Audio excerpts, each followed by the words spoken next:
దుష్ట శిక్షణ శిష్ట రక్షణకై ఆ శ్రీమన్నారాయణుడు ఎత్తిన దశావతారాలలో నారసింహ అవతారం ఎంతో ప్రత్యేకమైనది.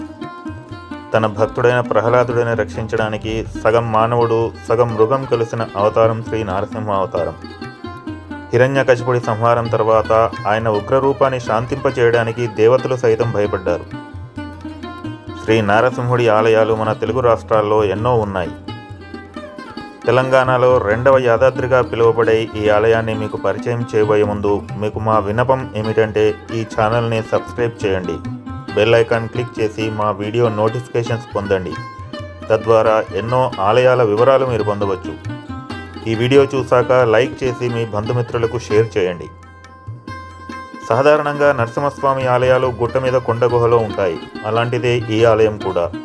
ఇప్పుడున్న గర్భాలయం ప్రదేశంలో ఒక పుట్టలో ఆ స్వామి స్వయంభూగా వెలిశాడు. ఈ ఆలయం కోటంచ లేదా కొడవటంచగా పిలువబడే గ్రామంలో ఉన్న కొడవటంచ శ్రీ లక్ష్మీ నరసింహస్వామి ఆలయం. కొడవటంచ గ్రామం తెలంగాణలోని జయశంకర్ భూపాలపల్లి జిల్లాలో రేగొండ మండలంలో ఉంది.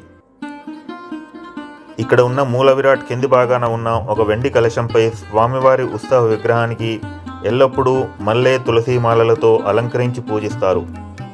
ఇంకో ప్రక్కన స్వామివారు శ్రీదేవి భూదేవి సమేతంగా కొలువై ఉంటాడు.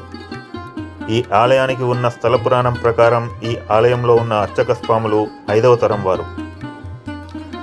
మొదటి తరం కాలంలో గ్రామ పెద్దకు కలలో కనబడి స్వామి ఇప్పుడు మూల విరాట్ కొలువై ఉన్న స్థానంలో ఉన్న ఒక పెద్ద పుట్టలో తాను ఉన్నానని చెప్పారట. తనను వెలికితీసి ఆలయం కట్టించమని, నిత్య పూజాధికాలు జరిపించమని చెప్పారట. అప్పటి కాలంలో కరువు కాటగలతో అల్లాడుతున్న కొడవటంచ గ్రామాన్ని కాపాడటానికి తాను వెలిశానని చెప్పారట. మరుసటి రోజు గ్రామ పెద్దలు పూజారులు గ్రామస్తులతో కలిసి పూజలు చేసి కొడవలితో ఆ పుట్టను కదిలించి చూడగా స్వామివారు కనిపించారు. అలా చేస్తున్న క్రమంలో కొడవలి వంగినందువల్ల కొడవలి వంచగా అని పేరుపడిన ఆ గ్రామం కాలక్రమేణా కొడవటంచగా రూపాంతరం పొందింది. అప్పటి నుండి ఇక్కడ శ్రీ లక్ష్మీ నరసింహస్వామికి 3 పూటల నిత్య పూజాధికాలు కైంకర్యాలు జరుగుతున్నాయి.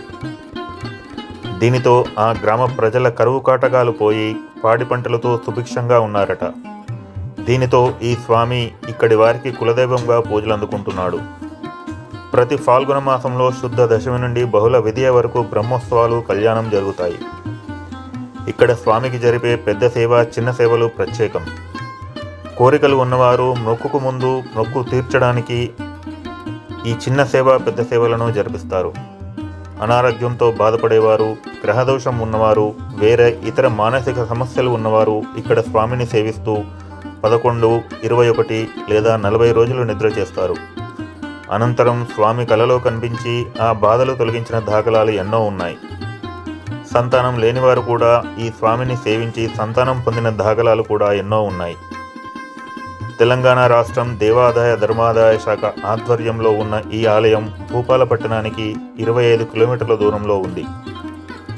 భక్తులకై సత్రాలు ఉన్నాయి. ఈ ఆలయానికి ఆంజనేయ స్వామి క్షేత్రపాలకుడు.